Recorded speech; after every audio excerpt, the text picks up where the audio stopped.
இன்னைக்கு என்ன லஞ்சுனா cauliflower 65 chilli போடுறேன் பாருங்க. ரெடி ஆகிட்டே இருக்கு. ஒரு பக்கம் பருப்பு தால் பருப்பு கடைஞ்சிருக்கேன். சாதம் ரெடி ஆயிடுச்சு. சுட சுட சாதம் இங்க பாருங்க.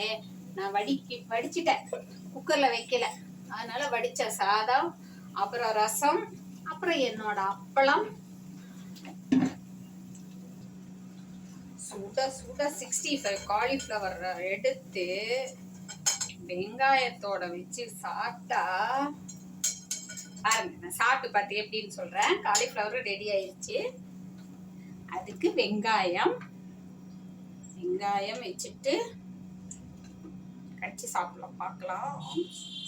சுடா இருக்கு காலிஃப்ளவர். கொஞ்சம் அதோட வெங்காயம்